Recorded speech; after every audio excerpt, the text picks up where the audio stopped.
बनाया जाएगा। यह पुल नमो घाट के करीब बनेगा। इस पुल के बनने से लोगों का समय भी बचेगा और ईंधन की बचत भी होगी। केंद्रीय कैबिनेट की बैठक में इसको मंजूरी मिल गई है। गंगा पर 137 साल पुराने मालवीय पुल के नज़दीक में बनने वाले इस पुल पर ऊपर 6 लेन की सड़क और नीचे 4 लेन का रेल ट्रैक गुजरेगा। करीब 2642 करोड़ की लागत से बनने वाले नए पुल से हर साल 8 करोड़ लीटर डीजल यानी 638 करोड़ रुपए की भी बचत होगी। अभी चंदौली से वाराणसी आने वाले बड़े वाहनों को 137 साल पुराने मालवीय पुल पर चढ़ना बैन है। दिल्ली में डबल इंजन की सरकार का असर दिखाई देना शुरू हो गया है। प्रधानमंत्री नरेंद्र मोदी ने दिल्ली विधानसभा चुनाव के समय लोगों को दिल्ली के विकास के लिए जो आश्वासन दिया था, उसी के तहत भारत सरकार ने कामकाज में सामंजस्य स्थापित करने के लिए एक उच्च स्तरीय कमेटी गठित कर दी है, जिसका अध्यक्ष दिल्ली के कैबिनेट मंत्री प्रवेश वर्मा को बनाया गया है।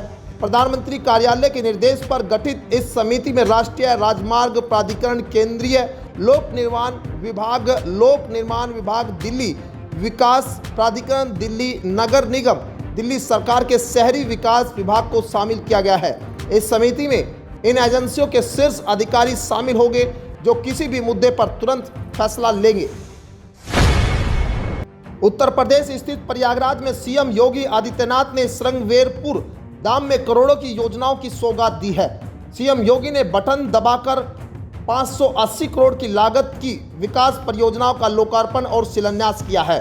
सीएम योगी ने विभिन्न योजनाओं के लाभार्थियों को चेक और प्रमाण पत्र सौंपे।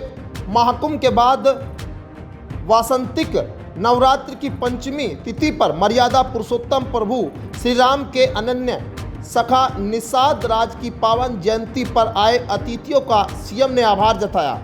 सीएम ने राष्ट्रीय रामायण मेला समिति के अध्यक्ष डॉक्टर बालकृष्ण पांडे, उमेश चंद्र त्रिवेदी व अन्य लोगों का भी संबोधन में नाम लिया। निषाद राज की स्मृति को नमन करते हुए सीएम योगी ने उनकी जयंती पर लोगों को शुभकामनाएं दी है।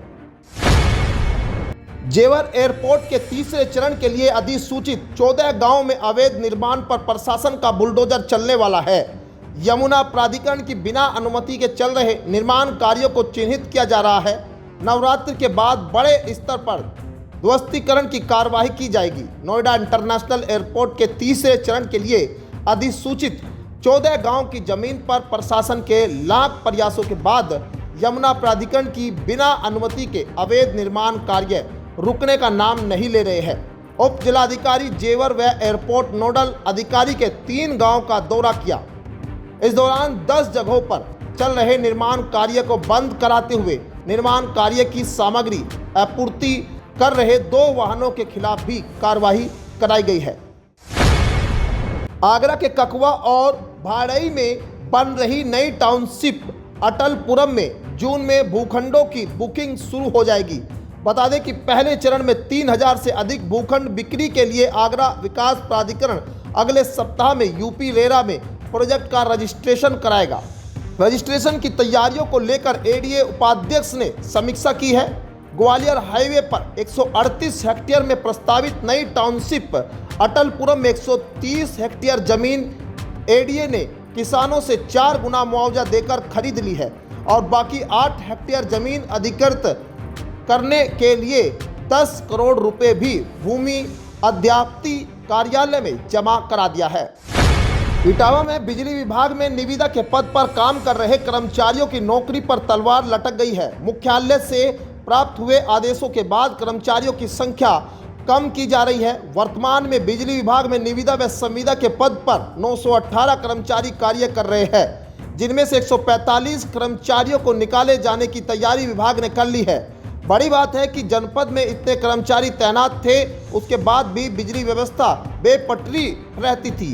कई बार फॉल्ट के बाद उसको दुरुस्त करने में 1 या 2 घंटे नहीं बल्कि 15 से 20 घंटे तक लग जाते हैं। ऐसे में कर्मचारियों की संख्या कम होना चिंताजनक है। हालांकि आदेश आने के बाद विभाग द्वारा कर्मचारियों की सूची तैयार की जा रही है, जिसके आधार पर कर्मचारियों को निकाला जाएगा। लखनऊ में प्रमुख सचिव खेल मनीष चौहान ने शामली के भैंसवाल गांव में बनने वाले खेल स्टेडियम के 35 करोड़ के एस्टीमेट और डिजाइन को अस्वीकार कर दिया है। उन्होंने लागत सीमा को 25 करोड़ तक सीमित कर नई रिपोर्ट तैयार करने के निर्देश दिए हैं। आपको बता दें, इस स्टेडियम को 2019 में मंजूरी मिल गई थी, लेकिन 6 साल बीतने के बावजूद निर्माण शुरू नहीं हुआ। बापू भवन में प्रमुख सचिव की अध्यक्षता में उत्तर प्रोजेक्ट कॉरपोरेशन और खेल विभाग की संयुक्त बैठक हुई, जहां यूपी प्रोजेक्ट कॉरपोरेशन लिमिटेड ने 35 करोड़ का प्रस्ताव रखा था।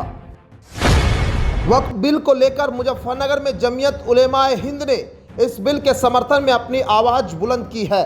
संगठन के जिला सचिव कारी खालिद ने शहर के लोहिया बाजार स्थित हौज वाली मस्जिद के पास शाह इस्लामिक लाइब्रेरी में आयोजित एक प्रेस वार्ता में वक्फ संशोधन बिल का समर्थन किया।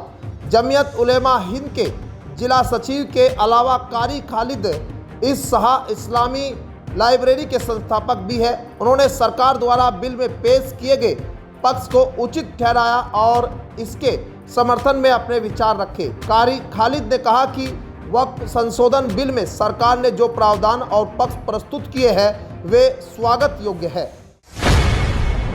उत्तर प्रदेश के लोगों को प्रचंड गर्मी से राहत मिलने वाली है। मौसम विभाग के पूर्वानुमान के अनुसार राज्य के कई जिलों में तेज हवाओं के साथ हल्की से मध्यम बारिश होने की संभावना है। इस बदलाव से तापमान में गिरावट दर्ज की जाएगी और लोगों को तपती गर्मी से राहत मिलेगी। मौसम विभाग ने अगले 48 घंटों में प्रदेश के विभिन्न हिस्सों में आंधी, तूफान और गरज चमक के साथ बारिश की संभावना जताई है।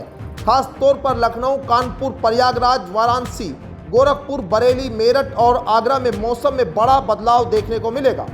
राजधानी में अगले 2 दिनों तक बादल छाए रहेंगे और हल्की बारिश हो सकती है।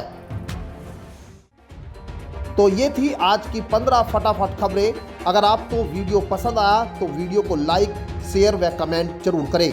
धन्यवाद।